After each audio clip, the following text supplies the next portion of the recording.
السلام عليكم ورحمة الله وبركاته. بسم الله الرحمن الرحيم. الحمد لله رب العالمين، نحمده ونستعينه ونستهديه ونستغفره، نعوذ بالله من شرور أنفسنا من سيئات أعمالنا، من يهده الله فلا مضل له ومن يضلله فلا هادي له. أشهد أن لا إله إلا الله وحده لا شريك له، وأشهد أن سيدنا محمدا عبده ورسوله. اللهم صل وسلم وبارك على سيدنا محمد وعلى آله وصحبه ومن تبعهم بإحسان إلى يوم الدين.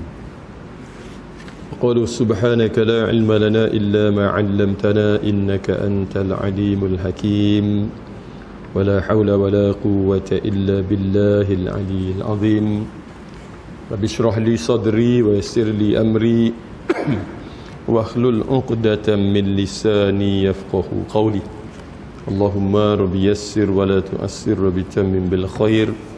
اللهم أنت ربي لا إله إلا أنت، خلقتني وأنا عبدك وأنا على عهدك ووعدك ما استطعت، وأعوذ بك من شر ما صنعت، أبوء لك بنعمتك علي وأبوء بذنبي فاغفر لي، فإنه لا يغفر الذنوب إلا أنت. فأما بعد.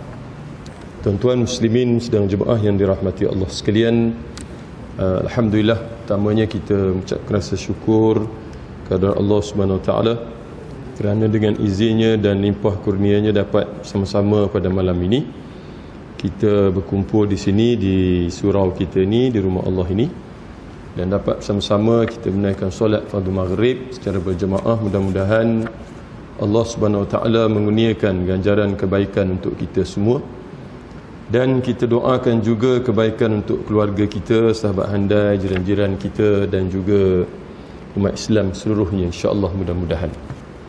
Tuan-tuan muslimin sedang jemaah yang dirahmati Allah sekalian, jadi insya-Allah malam ini kita nak membaca satu hadis Nabi sallallahu alaihi wasallam, tuan, daripada kitab kita pada bulan yang sebelum daripada ni, tak ingat bulan berapa bulan 12 ni, tuan-tuan, ya, bulan 12 dulu kita telah bincang tentang ada 3 perkara yang menyelamatkan kita, ya, daripada azab Allah, dan juga 3 perkara yang membinasakan kita, itu kita telah sebut pada kuliah kita sebelum ini. Jadi malam ni kita masuk satu hadis Nabi sallallahu alaihi wasallam, tuan-tuan, yang saya rasa hadis ini kita macam tuan-tuan lah, ya, yang selalu mengaji ni rasanya dah pernah dengar hadis ini. Jadi kita just mengulang sajalah, tuan-tuan, ya, untuk memperkuatkan ingatan kita terhadap peringatan Nabi kita sallallahu alaihi wasallam, tuan-tuan, ya.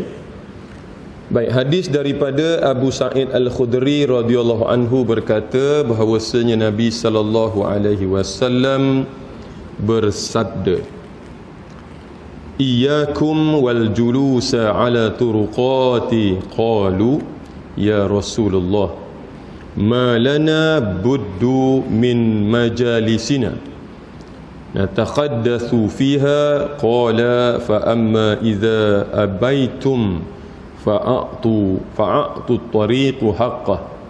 قالوا: وما حقه؟ قال: غض البصر وكف الأذى ورد السلام والأمر بالمعروف والنهي عن المنكر، أو كما قال. Hadis sahih, riwayat daripada Imam Al-Bukhari dan Imam Muslim, muttafaqun alaih. Jadi tuan-tuan dah biasa dengar hadis ni, kita just mengulang saja. Baik. Kata Nabi sallallahu alaihi wasallam, "Iyyakum wal julus." Mana hendaklah kamu semua menjauhkan diri kamu daripada duduk di tepi jalan. Iyyakum tu maksudnya, tuan-tuan, ya, kita kata tegahan yang ancaman dan larangan, dan tegahan yang sangat-sangat disuruh oleh Nabi. Iyakum tu maksudnya jangan duduklah situ. Kalau Nabi kata jangan duduk, jangan buat, janganlah. Maksudnya larangan yang agak keras, maksud dia. Bukan macam kamu jangan duduk situ, itu tak berapa keras, dia kata jangan duduk. Begitu. Iyakum tu maksud jangan. Tuan ya. Baik, maknanya Nabi SAW kata hendaklah kamu jauhkan diri kamu daripada duduk di tepi jalan. Duduk tengah jalan boleh? Lagi tak boleh tuan ya. Jadi maknanya Nabi SAW melarang kita kalau bolehnya jangan duduk tepi jalan ni. Dan para sahabat bertanya, ya Rasulullah, kami terpaksa berada di tempat duduk kami dan berbual di situ. Dia kata macam mana kalau terpaksa juga duduk di tepi jalan ni? Maknanya terpaksa duduk di situ kerana ada hal dan nak bercakap-cakap lah. Contohnya nak berbual tu maksud nak bercakap-cakap. Dia kata natahaddasu fiha, mana kami nak sembang-sembang, nak bercakap-cakap tapi tepi jalan. Boleh tak? Sebab Nabi dah larang tadi kan. Nabi kata iyakum tu maknanya boleh ke juga kalau kami nak duduk di situ. Sabda Rasulullah SAW, jika kamu enggan, maknanya kamu tak boleh juga kan, nak juga duduk tepi jalan tu. Pasal daripada kecil dulu lahirnya gelandangan semua duduk tepi jalan je kerja. Nak duduk juga tepi jalan lah. Kadang-kadang memang dah tuan-tuan dalam di kampung-kampung ni memang orang suka duduk tepi jalan. Betul tak? Bawa gitar sebiji, dia pun duduk situ. Biasa kampungnya beronggok, dia beronggok situ. Beronggok ya. Maksud duduk ramai-ramai, seorang nyanyi, seorang main gitar. Lepas tu seorang lagi menyanyi, seorang lagi menyanyi. Lepas tu sembang. Sedur-sedur pukul 3 pagi. Siapa tu? Kita lah tuan-tuan. Dah. Zaman dulu. Zaman sekarang tak ada lah budak tak duduk tepi jalan main gitar ni tuan-tuan. Tak, dia mau duduk di rumah, dia main game. Serupa juga pukul 3 pagi. Tapi kurang-kurangnya dia tak duduk tepi jalan lah. Tuan-tuan ya. Baik. Maknanya kata Nabi SAW, jika kamu enggan, maknanya kamu nak duduk juga, maka hendaklah kamu memberikan hak jalan itu. Kalau kamu nak duduk juga situ, kamu kena bagi hak jalan. Sebab jalan ni dia ada hak dia. Tu tuan-tuan ya. Okey. Para sahabat bertanya, wa ma haqqahu? Apa haknya ya Rasulullah? Apa hak jalan yang kami kena bagi tu kalau kami nak duduk situ juga? Sabda Rasulullah sallallahu alaihi wasallam, tundukkan pandangan kamu. Ghaddul basar, maknanya tundukkan pandangan kamu. Jangan tengok kiri kanan, atas bawah. Mana maunya dah. Tu yang Nabi larang tu. Mau ke tuan-tuan? Duduk tepi jalan sembang, duduk tengok ke bawah je. Kamu semalam pergi mana? Yang dia pun tengok bawah. Ada je di rumah. Tapi tak tengok pun kiri kanan, tengok bawah je, mana mau. Jadi sebab tu lebih baik elokkanlah. Itu maksudnya. Tapi kalau nak juga duduk, jaga. Yang pertama, jaga pandangan.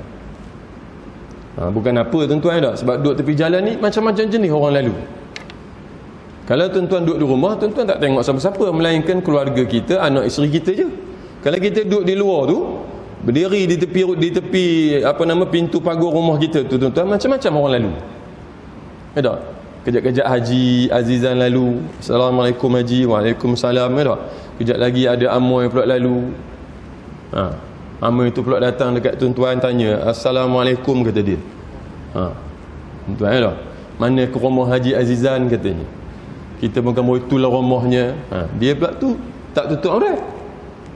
Contoh tuan-tuan tak? Datang pula orang perempuan lagi lalu situ. Jadi sangat tak cantik. Untuk nak jaga kita punya pandangan ni tuan-tuan sangat sukar. Jadi sebab tu Nabi melarang duduk di tepi jalan ni kerana akan nampak benda-benda tu. Maka adalah lebih baik duduk dalam rumah lah, jangan duduk di luar rumah. Maksudnya duduk di tepi jalan ni tuan-tuan ya. Kalau boleh tundukkan pandangan tu, okey. Maknanya bolehlah duduk tepi jalan. Yang kedua dia kata tuan-tuan, mencegah daripada perkara yang menyakitkan. Wakaful adha, maknanya kalau ada sesuatu yang menyakitkan, mana kita nampak kita buang. Tuan-tuan tengok kalau di kampung lah tak, biasa buang nyor ke batu ke atas jalan kan, tuan-tuan buang. Tuan-tuan ya. Nanti kita akan tengok ada pandangan para ulama tentang apa nama ni, perkara-perkara ataupun perkara-perkara yang pada pandangan kita kecil, tapi sebenarnya dia besar di sisi Allah Subhanahu Wa Taala. Ada buahnya contoh dah atas jalan, tuan-tuan tak buang pun tuan-tuan tak berdosa. Tak, kecuali pokoknya tu tuan-tuan punya. Lepas tu dia jatuh atas jalan, orang langgar kan, tuan-tuan tak jaga dia, maka tuan-tuan tak check apa semua, orang langgar, tuan-tuan berdosa pasal tuan-tuan punya pokok. Ni tuan-tuan lalu tak mana-mana rumah siapa tak tahu, pokoknya siapa, tiba-tiba ada buah situ. Tuan-tuan, buah yang kita kata buah yang tua lah jatuh kat bawah, tuan-tuan pun buat tak tahu, ya tak berdosa. Tapi kalau tuan-tuan nak jadi lebih baik, maknanya tuan-tuan ambil kelapa yang jatuh di tepi jalan tu, tuan-tuan buang. Besar ke tuan-tuan benda yang tuan-tuan buat tu? Tak besar mana tak, kecil je. Tapi mungkin dengan sebab tuan-tuan buang tu, tuan-tuan telah menyelamatkan mungkin perkara yang lebih besar yang mungkin akan berlaku kalau tuan-tuan tak buang. Mungkin satu orang dia langgar buahnya tu, lepas tu dia jatuh naik motor contoh dah, dia jatuh, lepas tu dia luka, lepas tu dia kena pergi hospital, dia pula kerja bayar gaji hari tu tak kerja 3 hari pasal buahnya tadi, tuan-tuan. Jadi dengan sebab tuan-tuan buang tu, tuan-tuan telah kita kata menyelamatkan seorang yang sepatutnya dia bekerja, dia jadi tak bekerja, tuan-tuan, kerana oleh terlanggarkan buah kelapa tu. Macam itulah tuan-tuan, tuan-tuan kena jaga. Ya, kalau ada batu tepi jalan, ambil buang. Kalau ada benda-benda yang boleh menyakitkan, boleh menyebabkan orang terlanggar dan sebagainya, dibuang. Ini hak yang ada pada jalan tu kalau kita nak duduk di tepi jalan. Tu tuan-tuan. Ini kadang-kadang masya-Allah dah. Jalan raya ni tuan-tuan, jalan lah kita kata jalan kan. Orang lalu lalang di tanah kita, tepi rumah kita contoh dah, orang lalu pergi masjid, pergi kedai, tapi dia kena lalu kat rumah kita. Kita pun tak ada tutup apa dah, kita bagi dia lalu, kita dapat pahala. Tapi ada setengah orang tuan-tuan, dia tutup jalan tu, dia tak bagi orang lalu. Pasal dia kata lalu kat tepi rumah dia, dia ronsin. Dia ronsin tuan-tuan. Jadi dia tutup jalan tu. Ini berlaku tuan-tuan. Ya, berlaku. Dan bila dia tutup jalan tu, orang pun macam petikai lah dia. Kata apa punya orang, tanah sikit orang nak lalu pun tutup. Orang bukan lalu dengan kereta, lalu dengan motor je pun, kalau tidak jalan kaki. Tapi jalan dia tu shortcut lah. Tidak dia kena pusing jauh kan. Rumah dia sini, dia nak pergi masjid, dia kena pusing jauh. Sebab ada shortcut tu, dia lalu cepat dia pergi masjid. Tapi tuan rumah tu dia ronsin tengok orang lalu kan. Ronsin tengok orang lalu tu, dia ronsin. Lama-lama dia tutup jalan tu, dia berpasu bunga kan. Konon nak menghias lah, tapi sebenarnya tak bagi orang lalu tuan-tuan. Rugi je dia. Ada. Pasal orang lalu tu bukan kacau apa-apa dia pun kan. Tak ada kacau apa-apa pun, just lalu tepi je dekat rumah dia tu. Kecuali lah orang lalu tu ngintai dia ke apa semua kan. Itu lain cerita lah tuan-tuan. Jadi dia tutup jalan tu, dah dia rugi. Berapa pahala yang sepatutnya dia dapat banyak kerana dia memberi kemudahan kepada orang, dia tak dapat. Rugi tuan-tuan. Sebaliknya pula ada satu orang tuan-tuan, dia orang kita sebut orang kaya lah, yang saya cerita kat tuan-tuan dulu. Dia pernah derma satu mahat tahfiz tuan-tuan, 1.5 juta. Dia seorang je derma. Dia bagi duit di Batu Gajah tuan-tuan. Dia bagi duit untuk bina mahat tahfiz tu 1.5 juta dia bagi. Tak payah kita kutip dah, dia seorang sudah tu.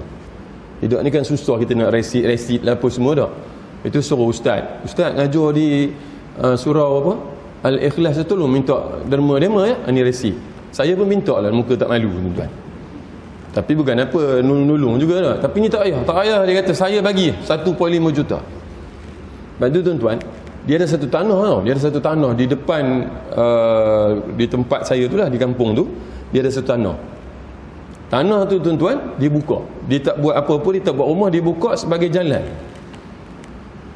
Tuan-tuan Jadi patutnya jalan tu dia mati kat situ. Mati. Ujung tu jalan rumah dia. Patutnya dia buat rumah situ. Dia tak buat. Dia buka jalan tu. Orang boleh lalu tuan-tuan. Satu hari saya ingat mau 200-300 dah tentunya kereta lalu situ. Itu asal bukan jalan. Kalau orang daripada situ patutnya nak keluar, dia kena pusing jauh. Tapi dia buka tapak tanah rumah dia tu, dia buka sebab dia ada tanah lain kot, dia ada buat rumah lain, dia buka tanah tu untuk orang lalu masuk. Tuan, berapa banyak, dah berapa puluh tahun dah saya duduk situ je, dah 22 tahun saya duduk situ tuan-tuan. Lalu itulah jalannya. Ada. saya, isteri saya, anak saya, habis semualah orang situ. Lalu tuan-tuan, dia boleh dapat pahala yang besar kerana membuka jalan untuk orang lalu. Ini dah ada peluang tuan-tuan, tutup pula, rugi ya? Dah. Tapi ialah kita sebut tadi, mungkin dia adalah yang dia tak perhati dan sebagainya, itu lain cerita lah. Itu kita tak tahulah apa dia punya masalah. Tapi bagi kita, rugilah dia.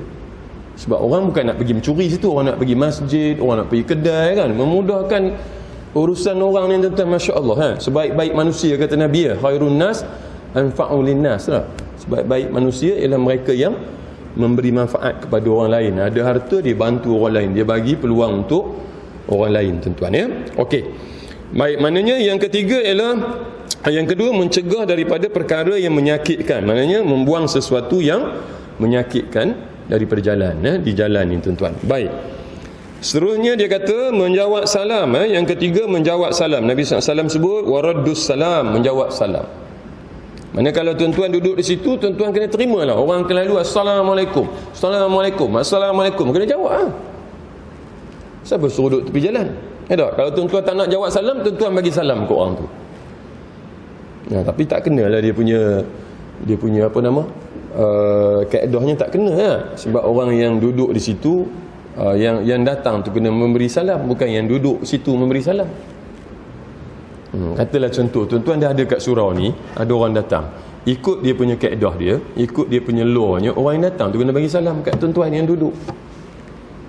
Tuan-tuan dah ada dekat surau ni kan, ada orang datang, tuan-tuan buat nohin, tak bagi salam, tak apa. Tak, masa ikut peraturan yang datang tu kena bagi salam. Tapi dia pun nohin juga. Rugilah tuan-tuan dua-dua nohin kan.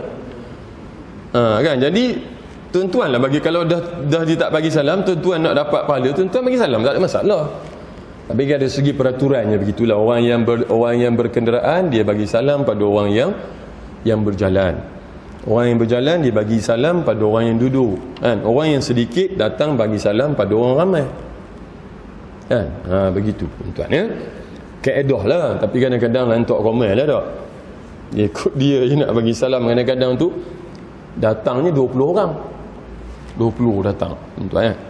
Yang apa nama, yang duduk situ seorang, 20 tu nak bagi salam. Itu pun satu hal juga, tak erti-erti. Dah 20 orang datang, wakil seorang dah lah bagi salam. Assalamualaikum, waalaikumsalam. Dah. Ni dah 20 orang. Assalamualaikum, waalaikumsalam, waalaikumsalam, assalamualaikum, waalaikumsalam. Ini kadang-kadang tuan-tuan dah, ustaz tengah ngajar, dia pun masuk. Assalamualaikum ustaz. Waalaikumsalam. Dia nak dapat pahala tu, pasal dia kata bagi salam dapat pahala.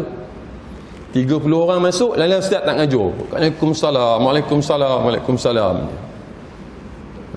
Jadi maknanya kalau kita duduk di jalan ini, kalau orang bagi salam, maka itu hak jalan yang mesti kita bagi, iaitu kita kena menjawab salam. Bagus tuan-tuan bagi salam ni. Cuma hari ni lah dah tak boleh apa, nak berjabat tangan ni kan. Kan tak boleh apa, orang takut lah ya. Bertumbuk boleh bertumbuk tak nak salam tapi tumbuk kan.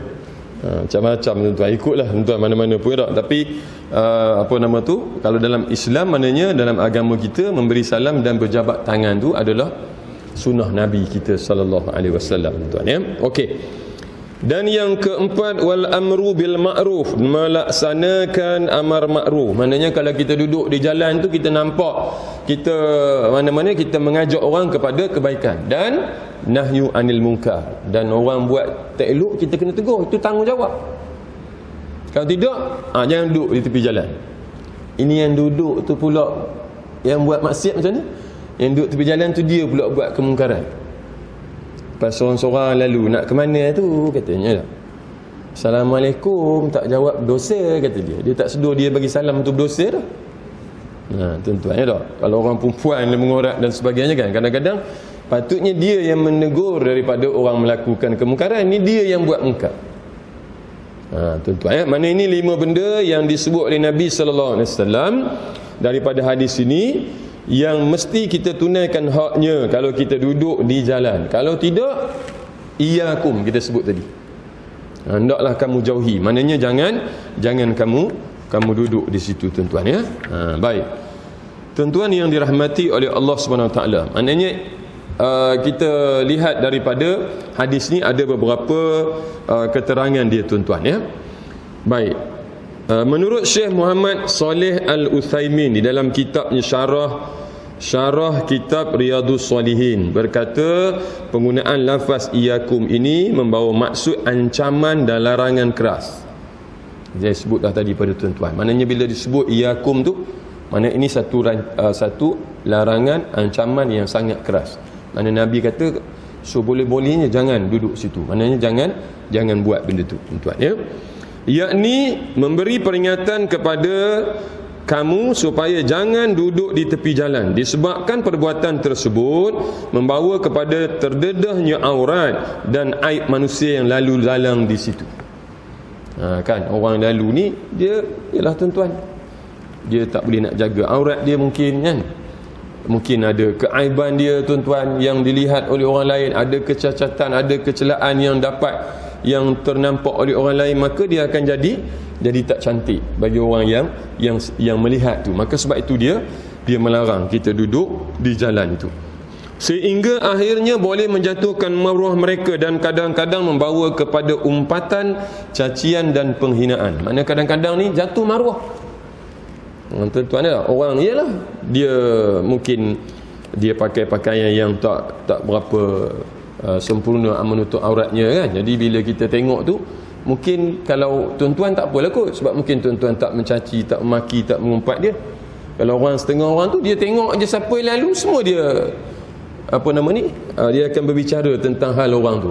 Orang lalu, anak siapa ni? Begitu. Orang lalu, ini siapa pula? Ini siapa? Semua orang dia nak tegur tuan-tuan ya. Jadi sebab itu larangan tadi agak keras kerana dia boleh membawa kepada terjadinya kita sebut perkara-perkara yang membawa kepada berdosanya kita tadi tu tuan-tuan ya. Baik, justru Rasulullah SAW mengemukakan peraturan untuk duduk di tepi jalan ataupun hak jalan yang mesti ditunaikan oleh golongan yang berada di tepi jalan. Peraturan wajib yang disebut itu ialah pertamanya tundukkan pandangan tuan-tuan. Tundukkan pandangan kita.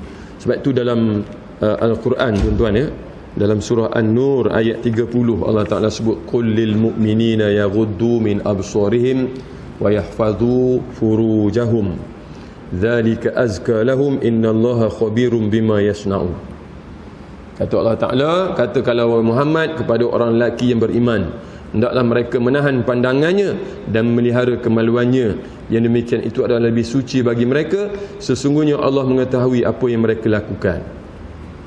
Ini Allah Ta'ala peringatkan kepada kita melalui Nabi kita sallallahu alaihi wasallam, orang-orang yang beriman ni jaga pandangan kita. Tuan-tuan ya, jaga pandangan dan jaga kehormatan kita.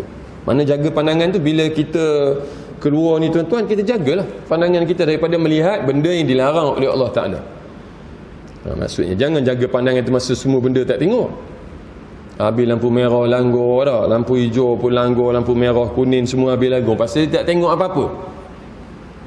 Jadi benda yang dilarang lah, contohnya perempuan yang tidak menutup auratnya, ataupun apa-apalah yang berkaitan dengan yang boleh kita kata mengganggu, kita kata pandangan kita tu tuan-tuan.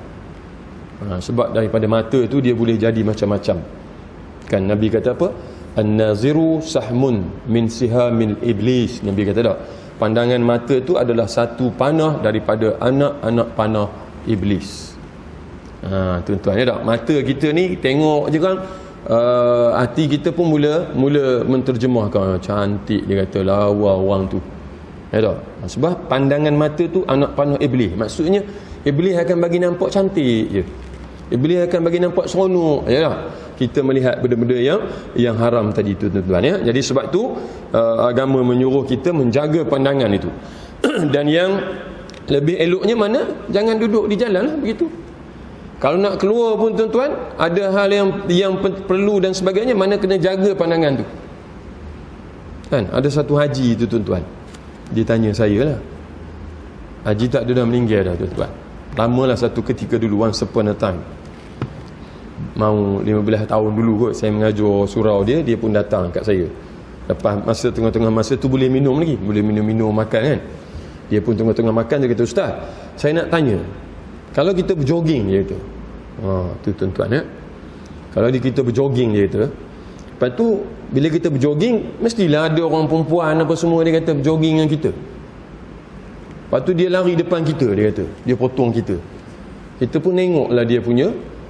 Yalah perempuan ni lari depan kita, dia kata kita pun tengok, dia kata macam mana hukumnya tu ustaz? Sudah kan dia tak tahu, dia tahu saja nak tanya. Ya tak? Kita kata Tuan Haji kena pergi tempat lain yang tak ada orang perempuan jogging, lebih selamat. Dia kata kan, mana ada tempat tak ada orang, mana ada tempat tak ada orang lelaki jogging, dia kata. Dia selalu pergi padang polo, dia kata kalau tengah-tengah berlari, dia kata tiba-tiba ada orang perempuan potong. Demo pula kadang-kadang pakai seluar pendek lah, pakai seluar ketat lah, macam mana dia kata. Kita bukan nak pergi tengok demo, kita nak jogging, dia kata. Tapi dia demo lalu depan kita, kita tengoklah juga, kata dia. Hadiah. Dia kata untuk selamat kita carilah tempat yang tak ada demo tu. Betul lah tuan-tuan. Mula-mula mungkinlah tengok sekali, orang kata tadi Haji kata hadiah, kata dia. Tapi berapa lama hadiah tak tutup mata dah, hadiah terus. Sebab datang lagi perempuan. Sukarlah tuan-tuan ya. Sukar. Jadi sebab tu pandangan ni perlu dijaga tuan-tuan, kerana dia boleh membawa kepada berlakunya perkara-perkara kemaksiatan yang lain tuan-tuan ya. Baik, kemudian yang kedua dia kata tadi menahan daripada perkara yang menyakiti, yang saya dah sebut tadi tuan-tuan. Kemudian yang ketiga menjawab salam, keempat amar ma'ruf, dan kelima nahi mungkar. Baik. Kalau difikirkan sepintas lalu, membuang duri, batu atau kulit pisang yang ada di jalan, nampaknya hanya perbuatan yang sangat remeh. Tak ada apa-apa tuan-tuan tak? Kecil je bagi kita. Macam ada satu dia cerita dalam Facebook, dia tanya dekat satu ustaz tu tentang amalan-amalan ni, amalan yang kecil, amalan yang ni dosa kecil, begitulah. Jadi kita ni kadang-kadang tuan-tuan ya, amalan baik ni kita rasa macam kecil, jadi kita malas nak buat. Kita tunggu yang besar-besar baru nak buat. Ya tak? Nak sedekah 2-3 kupang dalam tabung tu malas lah. Tunggu esok lah bulan puasa baru sedekah moral. Kita rasa macam nak buat yang besar-besar, yang kecil-kecil ni kita tak nak. Sama juga dosa kecil, dosa besar. Kalau dosa besar manis sangat, dia kira begitu. Tuan, pernah berlaku tuan. Satu orang tu dia balik kampung masa musim raya-raya. Ni lama lah, cerita lama. Dia balik kampung masa raya. Lepas tu 2-3 hari di kampung daripada Kuala Lumpur dia balik. Lepas tu adalah dia membuat reunion lah, jumpa kawan-kawan masa sekolah rendah dulu, buat reunion raya ketiga, buat kumpul kan tuan. Jadi kadang-kadang tuan-tuan bila reunion tuan-tuan tahulah macam-macam hal lah tak. Antaranya tuan-tuan dia dah jadi macam tak jaga sangat dah batas-batas ni kadang-kadang, sebab mikirkan ini kawan kita tu salam lah apa semua kan. Jadi dia pun bersalam dengan kawan-kawan dia yang perempuan, bersalam ni cuma tak peluk je lah, salam. Lepas tu orang pun ada kawan-kawan yang kat situ bagi tahu dia. Dia kata apa salam ni, perempuan mana boleh. Kawan kita juga, dia kata. Dulu kita kecil-kecil kamu tak ingat kita main police sentry dulu, police sentry 1 2 jaga, ingat tuan? Dia kata dia ni dulu aku peluk dia kata main police sentry. Tuan-tuan tahu pernah main? Tak pernah tangkap tu kena kira tau, kira sampai 1 2 3 4 5 6 7 8 9 10. Okey, dapat masuk dalam lubang tu. Lagi ada geng datang pula, pegang, dapat lari balik. Jadi dia kata dulu kita main police sentry peluk-peluk pun tak ada apa. Dulu ialah kamu dah 3 jam 4, sekarang ni kamu dah 30 40. Orang kata tak boleh berdosa. Walaupun kawan kamu, walaupun dulu dari kecil kamu kawan apa semua, dia bukan mahram kamu berdosa. Alah kalau berdosa pun besar mana dosanya. Dia boleh kata macam tu. Besar mana dosanya? Pasal dia rasa tak besar dosa bersalam di antara lelaki dengan perempuan ni tuan-tuan. Bukan salam tu kerana apa pun, kerana kawan lama, menjalinkan hubungan silaturahim apa semua dah. Dia ada batasan-batasan yang dibenarkan, ada batasan-batasan yang dilarang dalam agama ni tuan-tuan. Kan? Jadi dia suka menganggap ini dosa kecil je, jadi tak ada masalah. Jadi kita jangan begitu tuan-tuan. Kecil ke besar ke, kalau benda tu baik, kecil pun kita buat. Besar pun kita buat, kecil pun kita buat kalau dia baik. Jangan tunggu yang besar saja. Sama juga dosa. Walaupun dosa tu kecil, tapi dia tetap dosa. Dan seandainya kalau kita sewaktu kita tuan-tuan menyebutkan tentang ini dosa kecil je, Imam Al-Ghazali kata tak, kalau kita kata dosa ni dosa kecil je, ketika itu dia sudah menjadi besar. Sebab kita meremehkan dosa kecil itu dan kita membuatnya. Kita kata kalau buat pun tak apa, dosa kecil je. Kita bercakap yang tu, mana kita meremehkan dosa tu, maka automatically ketika itu dosa tu sudah menjadi dosa yang besar. Walaupun memang disebut dalam kitab dan sebagainya ia dosa yang kecil, tapi kerana kita meremehkan dosa tu, dia jadi dosa besar. Samalah tuan-tuan, benda baik ke, benda buruk ke, kecil ke, besar ke, tuan-tuan, kalau benda baik kita buat. Kalau benda yang jahat, benda yang dilarang oleh Allah Ta'ala, benda maksiat kecil pun jangan buat. Macam inilah tuan-tuan, kita kata membuang batu di jalan, besar mana sangat. Balik kepada kisah tadi tuan-tuan lah. Satu orang ni dia tuan-tuan, dia berhenti di RNR. Bila berhenti di RNR tuan-tuan, ada kereta di sebelah tu tak boleh start. Tak boleh start. Dia pun start bunyi macam bateri habis, bateri weak lah tuan-tuan kan. Jadi kawan pun teringat dia ada jumper apa nama? Jumper ke nama? Bahasa Melayu apa? Pelompat bateri ya. Dia pun ambil bateri, ambil jumper dia. Jumper tu tuan-tuan dia beli, mula-mula beli kereta dulu. Mula-mula dia beli kereta dulu, dia beli jumper tu adalah sekali dua pakai. Harga pun berapa sangat jumper zaman-zaman tu tuan-tuan tak? Dia pun sambung dekat bateri dia sambung dekat kereta orang tu. Orang tu pun start hidup kereta dia. Dia kata terima kasihlah tuan kerana tuan tolong saya. Kalau tuan tak tolong saya, susahlah saya nak balik kampung ni. Dia kata nak balik mentakap. Tuan, dia jumpa tu dekat Tapah, dia nak balik mentakap. Dia kata bayang kan, sebab ada urusan lah. Tapi sebelum PKP dulu lah, bukan masa PKP dulu, sebelum. Dia kata saya ada hal di kampung semua keluarga gitu gini. Tuan bayang kalau bukan besar sangat, berapa kupang je, kalau dibagi jumper tu terus pun tak apa tuan. Bukan mahal, tapi tu kita nampak macam kecil lah. Tapi di sisi Allah Ta'ala besar. Kerana apa? Dia telah menyelesaikan masalah sahabat tadi, orang tadi yang kesusahan itu tuan-tuan. Jadi sebab itu kalau saya sebut balik pada tuan-tuan, kecil besar ni tuan biar Allah Ta'ala menilai. Mungkin tuan-tuan bagi 2-3 ringgit je kan, tapi tu 2-3 ringgit tuan-tuan tu mungkin ikhlasnya bagaimana kan, berbanding dengan orang yang mungkin bagi banyak tapi tidak ikhlas dan sebagainya. Jadi sebab tu kita kata kebaikan ni tuan-tuan, kalau kita ada sedikit kita bagi sedikit, kalau ada banyak kita bagi banyak. Kita boleh tolong sikit kita tolong sikit, kita boleh tolong banyak kita tolong banyak. Kita tak boleh lama, kita ada hal kita boleh tolong sikit sekejap je. Aku dalam pukul 10 orang aku nak kena keluar ni sebab aku ada hal, tolonglah walaupun dalam tempoh yang sikit itu. Jangan kita nak pergi pukul 10 tapi orang tu minta tolong pukul 7. Aku tak boleh, aku ada hal ni pukul 10 orang, padahal 3 jam lagi, boleh tolong sekejap. Tu kita sebut tuan-tuan ya. Maknanya membuang sesuatu yang kecil ni kata nampak macam remeh ya, tapi ditinjau dari sudut kacamata Islam ia mengandungi erti yang sangat besar. Perbuatan yang serendah itu boleh menukar tempat seseorang di hari akhirat kelak daripada neraka ke dalam syurga. Tuan-tuan ya, walaupun kita kata kebaikan yang kita buat tu kecil, dia boleh menyelamatkan orang tu daripada neraka masuk ke syurga, dia kata. Sebab lantaran seseorang terkena duri. Macam katalah kita tengok ada duri atas jalan ni, lagi kadang-kadang tuan-tuan ya, dia memang tanam pokok bunga yang duri. Tuan-tuan ada tanam pokok bunga tu, pokok bunga kertas, bunga bougainvillea bougainvillea nama yang ada sekarang ni, tengah musim bunga banyak ni, orang suka tengok kan. Kalau dekat kampung saya dia panggil bunga bulang. Tahu ya, pokok bunga bulang, pokok berduri. Tuan-tuan tanam pokok tu dia jenis cepat naik tuan-tuan tau. Dia cepat naik, kadang-kadang dia sampai nyulur ke jalan raya.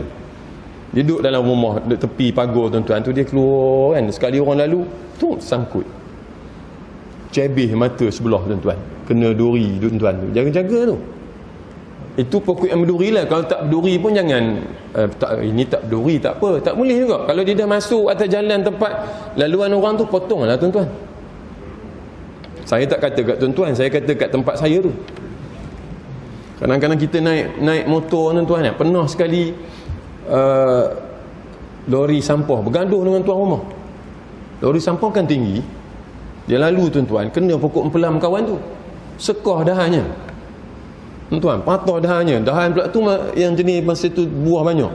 Dia pun marah kat lori tu, driver lori tu kata nak buat macam mana, dia kata dia lalu situ kan, dia lalu, bukannya saja dia nak patahkan pokok orang tu. Jadi kita lah tuan-tuan yang ada tanam pokok macam tu, kita kena tengok semua tu. Jangan ikut dan pokok aku, tanah aku, ikut akulah. Ya, kalau dalam rumah, kawasan rumah kita tak apa, tapi kalau dia keluar tu tuan-tuan, dia menjolor je kan, boleh kena orang lalu naik motor ke orang naik basikal ke apa, potong. Untuk keselamatan. Kena duri tadi tuan-tuan, ya, kalau pokok berduri tu dia ngam-ngam kat mata kita kan, cermeh sebelah ni, udah hilang handsome ni tuan-tuan.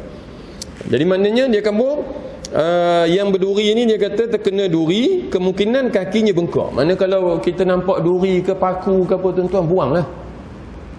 Buang. Kalau boleh, kalau berhenti tak bahaya lah. Kalau bahaya tak usah berhenti. Kita jalan-jalan tengok ada benda yang berbahaya kan, parking tepi, bawa keluar tepi, bawa dia paku ke apa ke. Sebab nanti kalau orang lalu, mungkin orang boleh terlanggar. Kalau dia lalu naik motor kereta, boleh terlanggar menyebabkan tayar dia pancit. Kalau orang yang, ialah tuan-tuan, kalau dia berjalan kaki, mungkin boleh terpijak paku dan sebagainya, yang maknanya kalau kita boleh buang, kita buang. Itu kita kata tadi, walaupun nampak kecil, kayu kan, kayu yang boleh membahayakan orang dan sebagainya tuan-tuan. Tapi kalau tuan-tuan lalu malam-malam tiba-tiba ada kayu atas jalan tu, tu kena jaga-jaga pula. Tu ada something kampung dusun ni tengah nunggu situ. Ada ustaz kita kena tuan-tuan. Ada ustaz kita kena. Dia balik bulan puasa kalau tak silap. Bulan puasa ni kan dia duduk di, saya pun tak ingat di mana, tapi bulan-bulan Ipoh ni lah tuan-tuan. Tuan-tuan mungkin pernah dengar cerita ustaz tu. Ke dia ada mengajar sini, tengok gambar dia tak? Dia balik daripada, kalau tak silap lah, tazkirah Ramadan tu. Lewat sikit lah, lewat kan, tazkirah Ramadan lewat. Lalu kawasan tu hampir dekat pukul 12. Dia pun kuliah bukan dekat Ipoh, dia duduk Ipoh, tapi kuliah tu di mana? Di Kuala macam tu lah, saya pun tak ingat. Tapi adalah cerita 7-8 tahun dulu. Ibu dia lalu kawasan tu, ada pokok, ada kayu pula atas jalan. Dia ustaz pula tu mengaji bab ni. Dia kata, aku ustaz mesti kena buang macam ni kan. Dia pun berhenti kereta, dia nak buang kayu tu, empuk dia orang dia tuan-tuan. Pukul dia orang, pensan dia. Ikut cerita lah yang kita dengar. Tapi saya pun tak dan nak tanya dia. Bukan tak dan, macam segan juga nak tanya pun. Tak betul kamu kena empuk dengan kayu itu, segan juga nak tanya kan. Dia kata ceritanya lah tuan-tuan, pukul 2.30 baru ada orang lalu. Daripada pukul 12 tu dia kena, pukul 2.30 tu baru ada orang lalu, baru orang nampak dia. Habislah dengan beg duit dia, dengan handphone dia apa semua. Nasib kereta orang tak ambil. Ni tuan-tuan ya, berlaku. Jadi tu kita kena jaga-jaga jugalah ya. Kalau nak buang-buang pun, nak buang sesuatu pun, tengok jugalah tempat tu ya. Bukan apa, sebab masyarakat yang sakit jiwa ni ramai tuan-tuan. Kan tuan nak tegur ke, nak menasihat orang ke, maka kita kena tengok keadaan. Kalau dengan sebab kita pergi menegur, nanti orang bantai kita tuan-tuan, kita bagi je ke ketua kampung, dia ada tugas dia kan, tidak apa pula dia nak buat. Lagi sekarang ketua kampung ramai, ada 3 orang. Ya, kampung tuan-tuan ada 3 orang ke seorang ketua kampung? Seorang. 3 kan, kampung saya Batu Gajah 3 tuan. PAS seorang, Bersatu, UMNO. 3 ada ketua kampung. Siapa orang PAS pergi jumpa ketua kampung PAS. Siapa orang UMNO pergi jumpa ketua kampung UMNO. Siapa ketua Bersatu pergi jumpa ketua kampung Bersatu. Kampung je lah demo tuan-tuan. Tok ketua saya nak kampung ni orang ni gini-gini. Tok ketua selesai. Jangan kita mandai pergi. Kalau kita kuat UMNO tak apa, pergi segi kita lebam bantai demo tuan-tuan ya. Jadi maknanya kita menolong walaupun kita sebut tadi perkara yang kecil sahaja ya. Baik. Perbuatan yang seremeh itu boleh menukar tempat tadi ya. Seorang dengan sebab lantaran seseorang yang terkena duri itu berkemungkinan kakinya bengkak. sehingga dia tidak boleh bekerja beberapa hari. Macam saya sebut tadilah, contoh naik motor tadi, langgar buahnya tu kan. Jika dia seorang yang miskin, tentulah habis wangnya untuk berubat dan tidak ada lagi peruntukan untuk membeli makanan anak dan isterinya yang menjadi tanggungannya. Natijahnya tentulah keluarganya akan terbiar. Tuan-tuan, sebab tuan-tuan buang tadi duri tu, dia tak pijak duri tu. Kan, besarnya kebaikan yang kita dapat tadi, tuan-tuan. Ya. Jadi sebab tu kita kata buatlah baik ni, tuan-tuan, walau dalam apa cara, apa bentuk sekalipun. Boleh bagi idea, bagi idea. Boleh bagi duit, bagi duit. Boleh bagi minum, bagi minum. Boleh ikutlah, tuan-tuan. Orang buat moral bagi 4, 5, 600 satu malam, tuan-tuan tak mampu, bagi kurma sekotak udah. Beli kurma Yusuf Tayyub RM10, letak situ. Yang penting ikhlas, tuan-tuan. Ya, nanti bulan Ramadan lah. Kemudian boleh jadi disebabkan batu atau kulit pisang, kenderaan seseorang boleh terbambas dan mungkin terbalik. Mungkin boleh terbalik, mungkin terbabas dengan sebab batu tadi kita sebut, tuan-tuan, ya tak? Ini kadang-kadang ada apa, tuan-tuan, kalau tuan-tuan rajin buka di YouTube tu macam-macam ada, tak? Ada satu tempat tu saya tak ingat di kawasan mana, Kulim ke. Ada 2-3 kes lah, tuan-tuan. Bila musim hujan dia mau taruh ni, dia mau bubuh minyak, tuan-tuan. Itu bila kita pun nak kata, kalau tuan-tuan ada kerja towing, kita tak kata orang towing semua kopi tu. Tapi ikut cerita tu begitulah dah. Jalan corner, tuan-tuan, bila hujan licin, bubuh minyak pula. Bila lalu je, tuan-tuan, orang yang tak biasa lalu, memang kena lah, dia kata. Dengan licinnya, lepas tu dia akan terbabas, tuan-tuan. Bila dia terbabas, towing pun datang. Cepat lah tu towing datang, dia nunggu je kot. Ni ada masa ni kan, dia tengok pelik W ni, A ni nak kena ni, kata kan. Kalau pelik K tu mungkin dia kata ni orang kita, tak? Ini W ni, A ni dia kata siap, tuan. Ni orang jahat, tuan-tuan, tak? Buat macam-macam. Jadi nak cari duit, tuan-tuan, ya? Jadi kita sebut tadi, kalau kita membuang batu ataupun kulit pisang tadi yang boleh menyebabkan seseorang terbabas atau mungkin terbalik, yang boleh menyebabkan ia luka parah dan sekaligus boleh membawa maut. Tak? Dengan sebab dia langgar batu. Itu yang ada satu grup, apa nama tu, saya pun tak ingat nama, di belah-belah Kuala Lumpur, tuan-tuan, ya. Ada je lubang, dia pun ambil, beli tar dekat mana-mana, dia tutup. Lepas tu dia keluar dalam video, tuan-tuan. Dia pun mana majlis pembenaran Subang, kata dia dah. Lupa majlis pembenaran Subang, tuan-tuan. Dah orang perseorangan pula pergi nutup lubang tu. Dia tengok dah seminggu tak ada betul-tutup, dia tutup lah sebab dah ada orang jatuh dan sebagainya. Besar pahala dia, tuan-tuan. Tapi dia mati, orang tu tak kena lah. Tutup lah. Lepas tu pergi dia jumpa elok-elok, ini keluar dalam video maki, mana ni Subang ni tak ada pekak ke, mata buta kan apa. Tak tahu, mungkin orang yang kerja tu kena macam tu baru dia reti kot. Nah, kalau kabur, pergilah kamu tutup lubang tu. Nanti kalau motor lalu jatuh, patah ke orang apa semua, dia membuat noheh je kan. Sekali kena maki dalam YouTube baru kelang kabut agaknya, wallahu alam lah. Tapi kerja dia buat tu baguslah dah. Mana dia menyelamatkan orang daripada jatuh di situ. Mana-mana ada lubang dia pergi ambil, beli tar, dia tambak situ. Kadang-kadang dia buat semen, tuan ya. Selalu tuan-tuan tengoklah dalam YouTube banyak orang kita yang ada, apa nama kita kata, rasa keinginan nak buat baik macam tu kan. Sebab apa? Nak mengelakkan orang daripada jatuh, daripada ditimpa kecelakaan, tuan-tuan kan. Sebab benda ni kalau motor, tuan-tuan tahulah, jatuh dalam lubang, risiko besar. Bukan setakat luka, bahkan boleh membawa maut, ya tak? Tu, tuan-tuan ya. Jadi maknanya walaupun pada pandangan kita dia kecil, tapi dia boleh menyelamatkan orang daripada kecelakaan yang besar, tuan-tuan ya. Walaupun dia kata puncanya hanya batu ataupun kulit pisang tadi. Ini kadang-kadang saja, tuan-tuan, nak makan pisang, bubur atas jalan, orang jatuh, dia tepuk tangan, dia seronok, ada. Tu, tuan-tuan ya. Ini kadang-kadang something wrong somewhere lah, tuan-tuan yang dirahmati oleh Allah Subhanahu Wa Taala. Yang kedua, tuan-tuan, menjaga menundukkan pandangan. Jadi kita tengok ada beberapa ayat Al-Quran dan juga beberapa tafsiran daripada ayat-ayat ini. Yang ayat yang kita baca tadi, katakanlah kepada orang lelaki yang beriman, hendaklah mereka menahan pandangannya. Mana mata kita tu kita jaga tuan-tuan ya, dan memelihara kemaluannya. Nampak tu, kalau tuan-tuan tengok dalam tafsir, memanglah mata tu dia pergi ke kemaluan. Orang perempuan tak ada kan? Tak ada perempuan. Ada ke tak ada perempuan? Ada. Tak ada, tak apa, boleh ni sikit. Mata ni tuan-tuan, dia tengok dengan mata dia, mata tengok yang lain, yang ni, yang syok.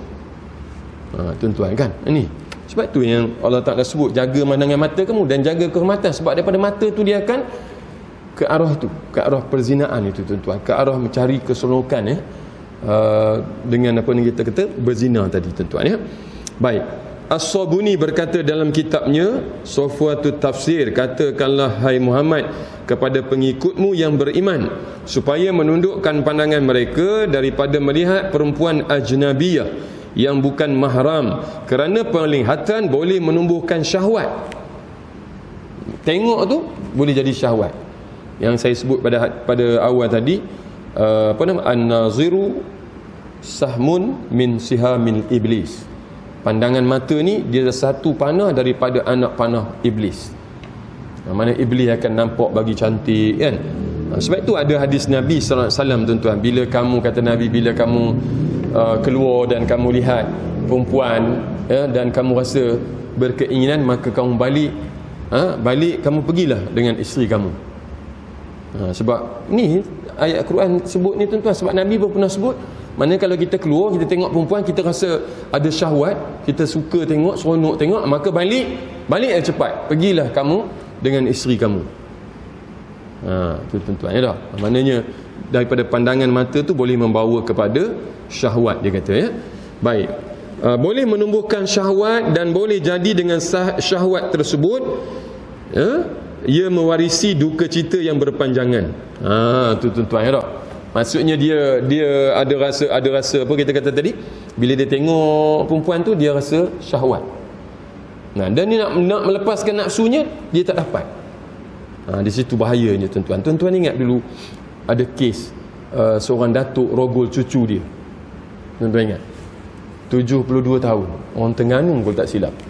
Masa bawa pergi bicara tu tuan-tuan, naik atas bukan kereta tolak, troli. Macam troli yang, bukan troli dekat supermarket tu. Troli yang boleh tayar, dia macam ada petok tu, dia boleh tolak. Dia duduk atas tu tuan-tuan, nak pergi bicara. Jalan tak boleh. Tapi dia rogol cucu dia.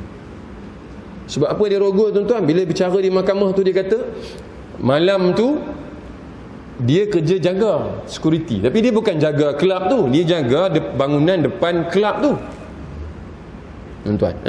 Dia jaga bangunan depan kelab. Depan tu ada kelab, disco.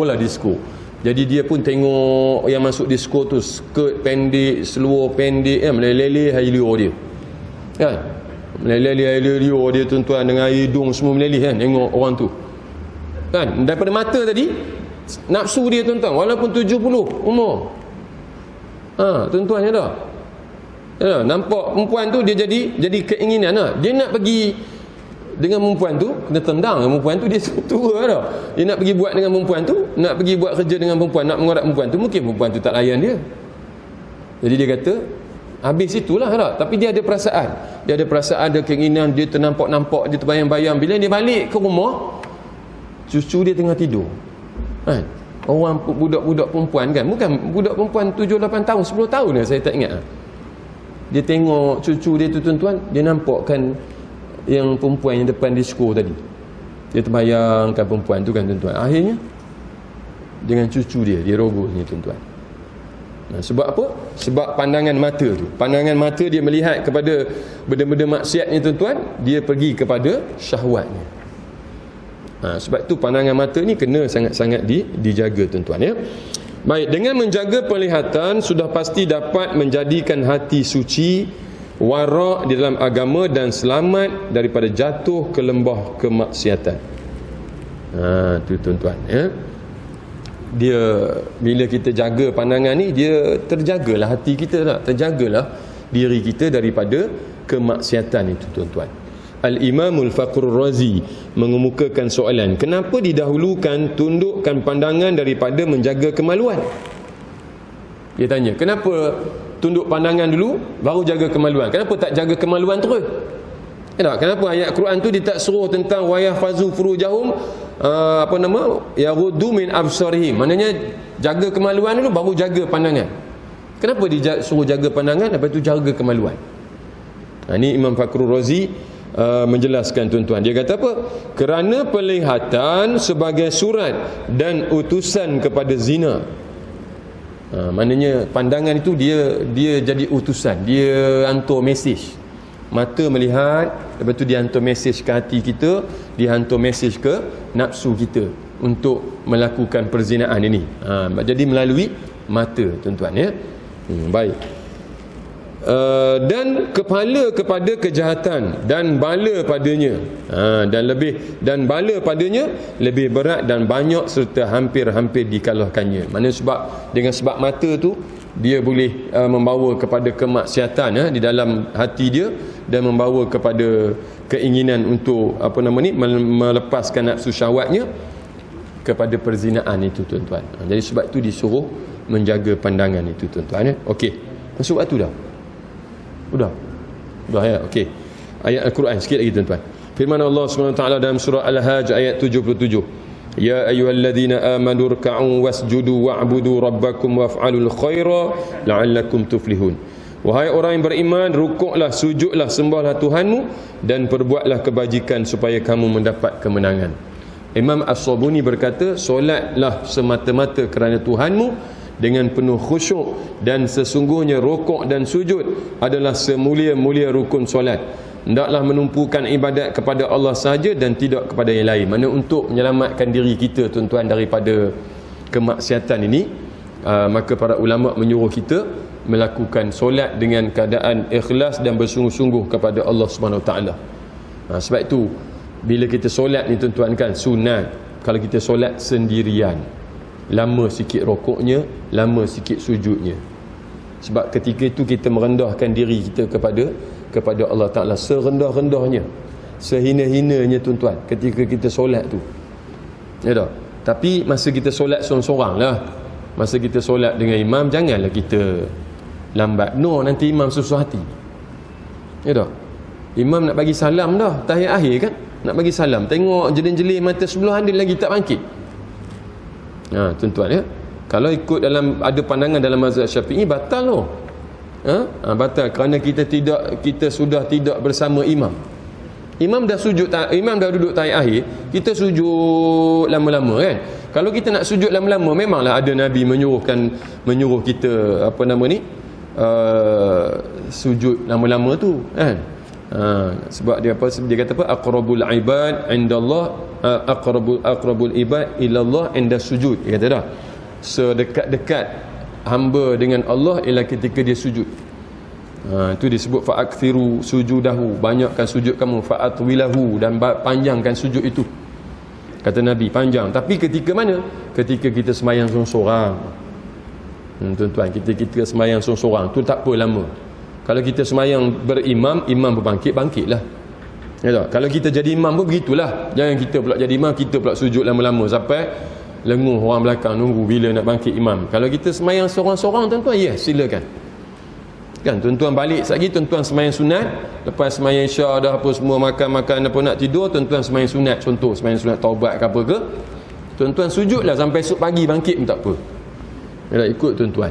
Dah. Sujud sampai esok pagi dan nak subuh baru tuan-tuan bangun duduk tahiyat akhir. Ikut tuan-tuan lah, tak ada masalah. Tapi kalau kita sembahyang berjemaah, kita ada peraturan, ada adab sembahyang berjemaah tu. Jangan kita terlalu jauh daripada imam, maksudnya, tuan-tuan, ya.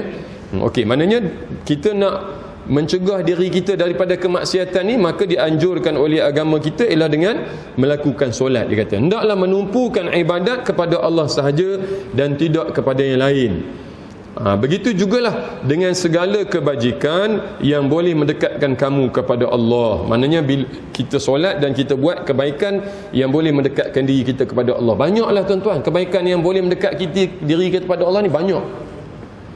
Tak, berkait dengan diri kita sendiri, zikirnya, tuan-tuan, ya ayyuhalladzina amanu zkurullah zikran katsira wasabbihuhu bukratan wa asila.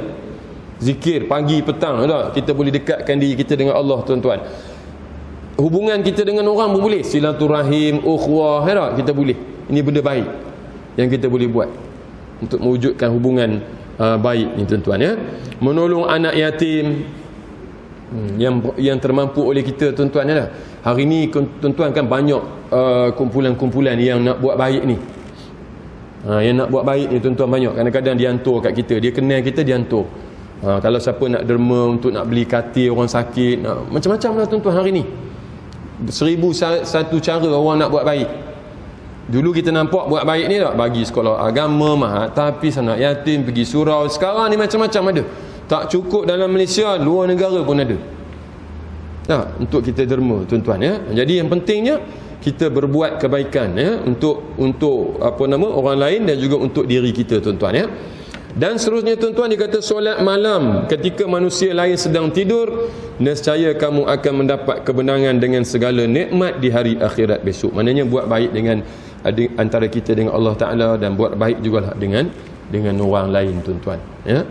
Hablum minallah wa hablum minan nas. Hubungan baik dengan Allah dan hubungan baik dengan manusia tuan-tuan ya. Jadi cukuplah sekadar itu dulu untuk malam ni tuan-tuan. Ada beberapa hadis lagi sebenarnya ni ya, yang nak menyokong tentang tajuk kita hari ni. Jadi rasanya memadailah dulu untuk pertemuan kita pada malam ini. InsyaAllah kita sambung pada kuliah kita yang akan datang berkenaan dengan hadis yang lain pula tuan-tuan, insyaAllah ya. Mudah-mudahan Allah SWT memberikan kita ilmu yang bermanfaat dan dapat kita beramal dengan ilmu tersebut, dan mudah-mudahan amalan kita menjadi amal soleh dan dihitung oleh Allah SWT di hari akhirat besok ya, sebagai syarat dan kelayakan untuk kita tuan-tuan mendapat syurga Allah SWT daripada amalan soleh kita. Innal ladzina amanu wa amilus solihat kanat lahum jannatul firdausi nuzulah. Mudah-mudahan kita dirahmati dan diberikan kebaikan kepada kita insya-Allah, dan mudah-mudahan kita diberi umur untuk dapat bersama-sama lagi di dalam bulan Ramadan yang akan datang, dan mudah-mudahan juga bulan Ramadan ini akan memberikan kekuatan kepada kita untuk meneruskan amal kebaikan kita, sama ada ianya berkaitan antara kita dengan Allah dan juga antara kita sesama insan tuan-tuan ya. Jadi cukup dulu sekadar itu. Minta maaf kalau ada salah silap, kita tangguh dengan tasbih kafarah dan suratul Asr. Subhanakallahumma wa bihamdika asyhadu an la ilaha illa anta wa astaghfiruka wa atubu ilaik. Bismillahirrahmanirrahim. Wal asri innal insana lafi khusr lalladzina amanu wa 'amilus solihat wa tawassaw bil haqq wa tawassaw bis sabr. A'udzu billahi minasyaitonir rajim. Bismillahirrahmanirrahim. Alhamdulillahirabbil alamin wassalatu wassalamu ala asyrafil anbiya'i wal mursalin wa ala alihi wa sahbihi ajma'in. Allahumma ja'al jam'ana hadha jam'an marhuma wa tafarruqana min ba'dihi tafarruqan ma'suma. Allahumma inna na'udzubika minal barasi wal junun wal juzam wa min sayyi'il asqam. Allahumma kshif 'anil bala wal waba wal ghala wal fahsya wal munkar ma la yakshifu ghairuk. Bismillahilladzi la yadurru ma ismihi syai'un fil ard wala fis sama' wa huwas samiul alim. Allahumma barik lana fi sya'ban wa ballighna ramadan ya arhamar rahimin. Wa sallallahu wasallam ala sayyidina Muhammad wa ala alihi wa sahbihi ajma'in. Walhamdulillahirabbil alamin. Wassalamu alaikum warahmatullahi wabarakatuh.